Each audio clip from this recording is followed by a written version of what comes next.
Welcome to Serious Spoilers. Today I will share a horror action movie from 2016, titled Train to Busan. Spoilers ahead. Watch and enjoy. A truck approaches a toll booth as it's being sanitized, with several workers cleaning the area in hazmat suits. The truck driver passes through the toll booth and accuses them of slowing him down, but the workers assure him that nothing is wrong, and that the area is just being sanitized as there was a small leak at a nearby nuclear plant. As he passes the toll booth, he is distracted by his ringing phone and accidentally runs over a doe. After inspecting the scene, he gets back in his truck and drives off.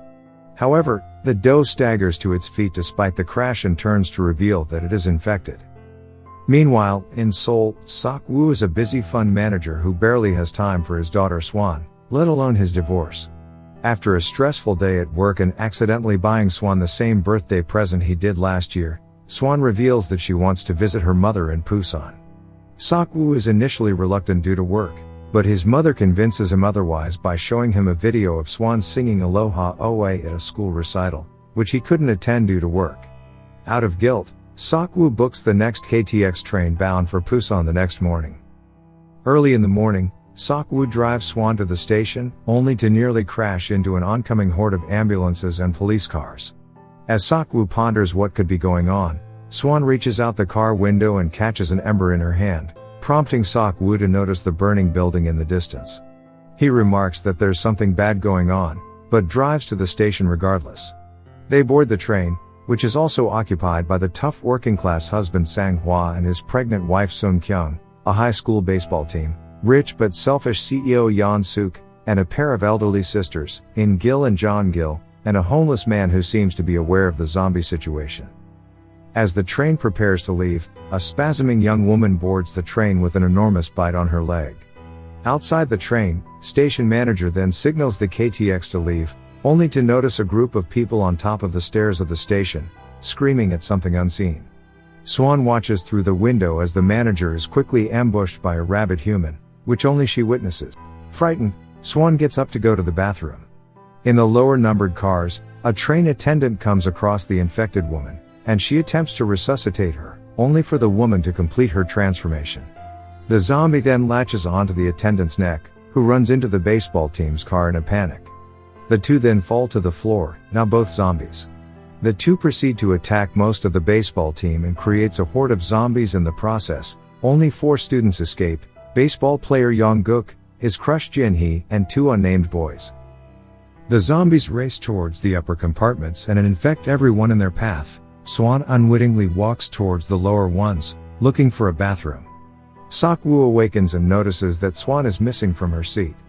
He then receives a call from a coworker, who informs him that violent riots have erupted around Korea. Soon enough, a group of panicked passengers from the lower compartments rush through past his seat, screaming and running. Now realizing that Swan may be in danger, Seok-woo runs in the opposite direction and sees Swan standing right in front of an oncoming horde of zombies. He grabs her, and they are chased by the horde, but Seok-woo successfully reaches his compartment and attempts to barricade it, nearly locking Sang-hwa and Sun-kyung out in the process. The survivors struggle to barricade the door, then realize that the zombies do not know how to open it, and merely charge at the sight of humans. Sun-kyung uses water and newspapers to cover the windows, which remedies the situation by causing the zombies to think they are not there. The conductor reassures the survivors over the intercom that the train will not go to Busan, but stop at Daegu Station, as he has been informed that the military has been dispatched there.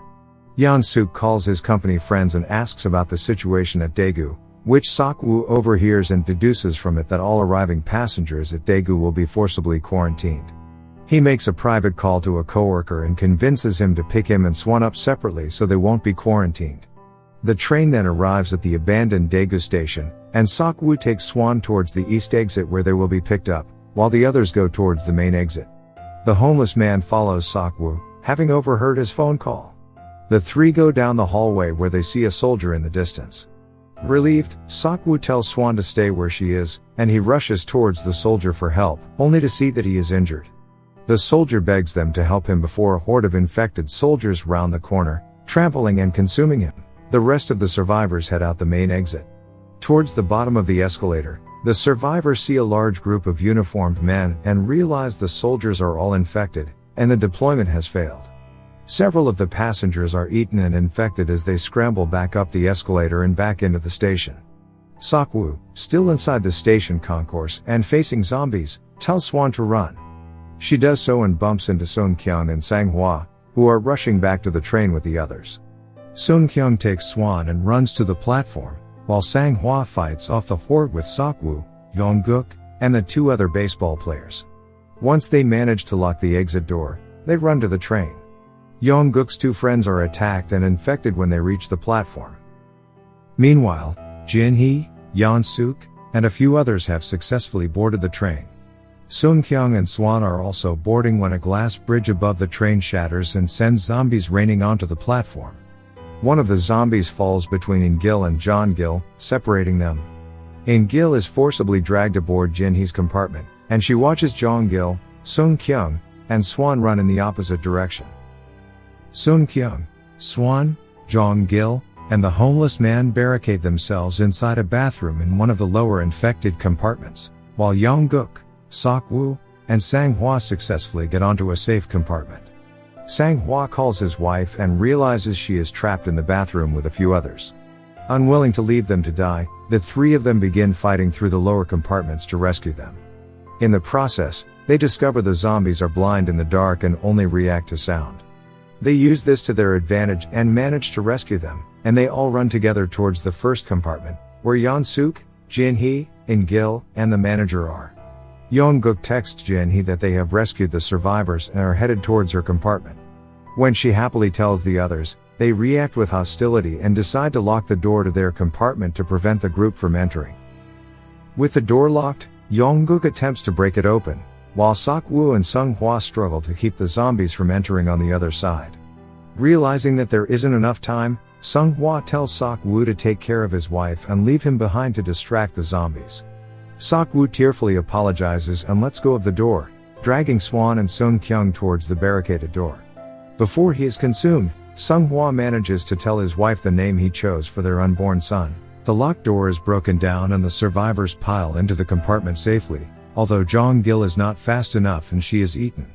Realizing that Sang-hwa and Jong-gil could have survived as well if the group hadn't barricaded the door, Seok-woo angrily punches Yeon-suk and demands to know why he did such a thing. Unwilling to answer, Yeon-suk lies to the others and insists that Seok-woo and his allies are infected. Instilling fear inside the initial group that barricaded the door, they force Seok-woo and the group that just entered the compartment, now joined by Jin-hee, into the hallway between their compartment and the conductor's car.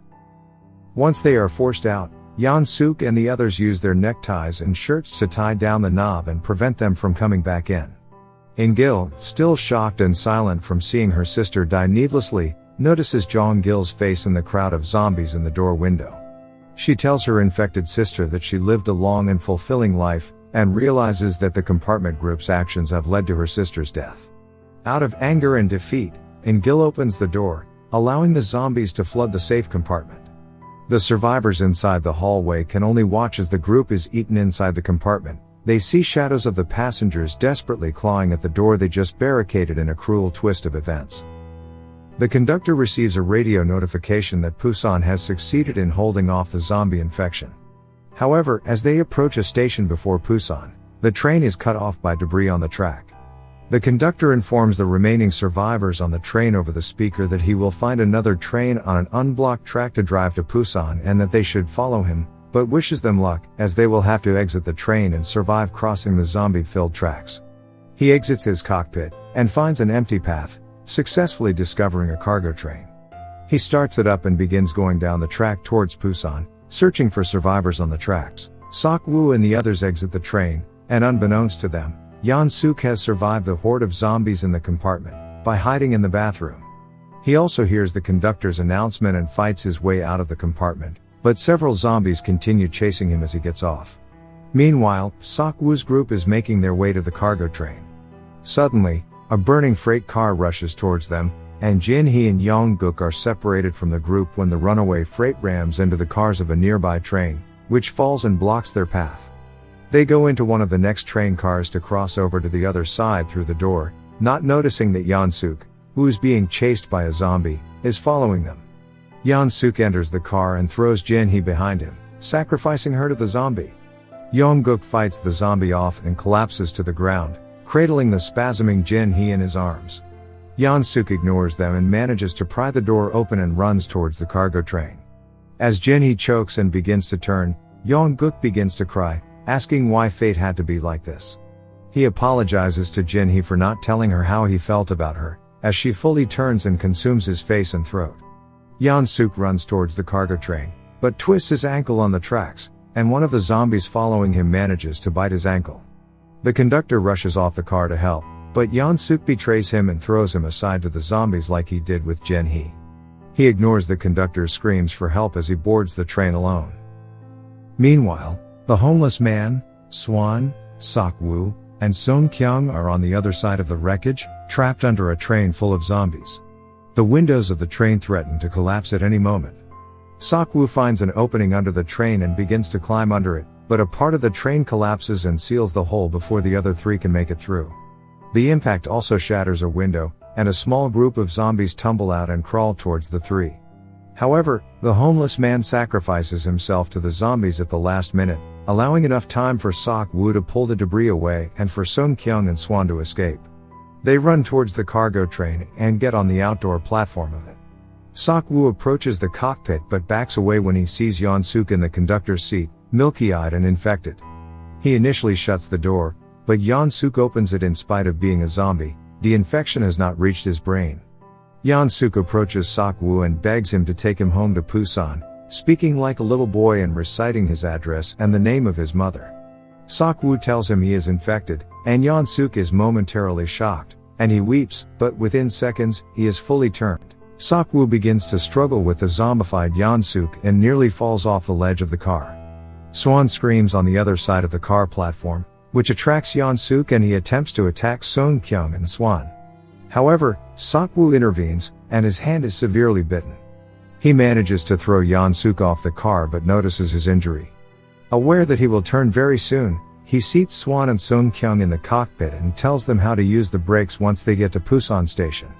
He then tries to leave the car, but Swan begs him to stay and reveals that on the day of her recital, she did not finish singing Aloha Oe because she didn't see Seok-woo in the audience. She had been saving the song for her father. The two have a tearful farewell, and Seok-woo holds Swan's small hands in his for a moment, before throwing them aside and locking himself out of the cockpit. Swan begins to scream and cry for him to come back. As the infection spreads, Seok-woo sobs as he walks towards the end of the train car, clutching his bloody hand. Swan continues to cry for him inside the cockpit, as Song-kyung tries to hold her back. He slowly approaches the back of the train car, fighting the infection, and begins thinking of when Swan was an infant. Recalling his happiest memories of cradling her and holding her small fingers and toes, as he did in the cockpit before, the infection takes hold, his eyes going white and veins going dark. However, in spite of being fully zombified, Seok-woo continues thinking of Swan, and he smiles happily towards the sky before falling off the car and onto the tracks. The train car finally arrives at the tunnel leading to Busan station. However, the track is blocked off with debris. The two exit the car and begin walking down the tunnel, not aware that they are being watched on the other side by the Busan military. One of the snipers reports their approach to his superior and is told to shoot them down, as they cannot tell in the dark whether they are infected or not. Just as the sniper is about to pull the trigger, Swan begins to mournfully sing Aloha Oe to rally the exhausted Song-kyung to walk to the end of the tunnel. Hearing her song, the soldiers realize they are not infected and rush to their aid. What did you think of the movie? I want to hear your comments below. Thanks everyone for watching. Don't forget to subscribe. Until the next spoiler.